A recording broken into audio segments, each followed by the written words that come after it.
नमस्कार साथीहरू, आज हामी आइपुगेका छौँ अर्घाखाँची जिल्लाको सन्धिखर्क नगरपालिकामा अवस्थित सुप देउराली मन्दिरमा।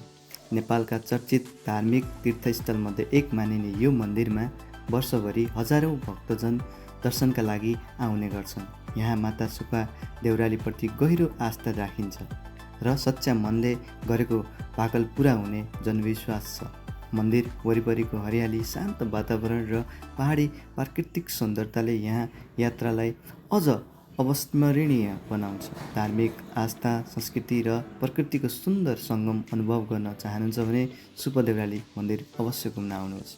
अर्घाखाँची जिल्लाको सन्धिखर्क नगरपालिकामा पर्ने सुप देउराली मन्दिर पश्चिम नेपालको एक प्रमुख धार्मिक तथा ऐतिहासिक स्थल हो। समुद्र सतहबाट करिब 45 फिट उचाइमा रहेको यो मन्दिर आफ्नो अचम्मको इतिहास र लाहुरेको दन्तकथाका लागि अत्यन्त प्रसिद्ध छ। यस मन्दिरको औपचारिक सुरुवात विक्रम सम्वत 1600 तिर भएको मानिन्छ। खाँचीकोटका राजा विश्वपाल शाहले आफ्नी छोरी सुवर्ण कुँवारीको सम्झनामा यहाँ भगवती देवीको स्थापना गरेका थिए। लाहुरेको सुप देउराली मन्दिरसँग एउटा निकै रोचक सत्य घटना जोडिएको छ। भारतीय सेनामा कार्यरत एक नेपाली लाहुरे भारत जानुअघि मन्दिरमा भाकल गर्दै भनेका थिए, यदि म युद्धबाट सकुशल फर्किएँ भने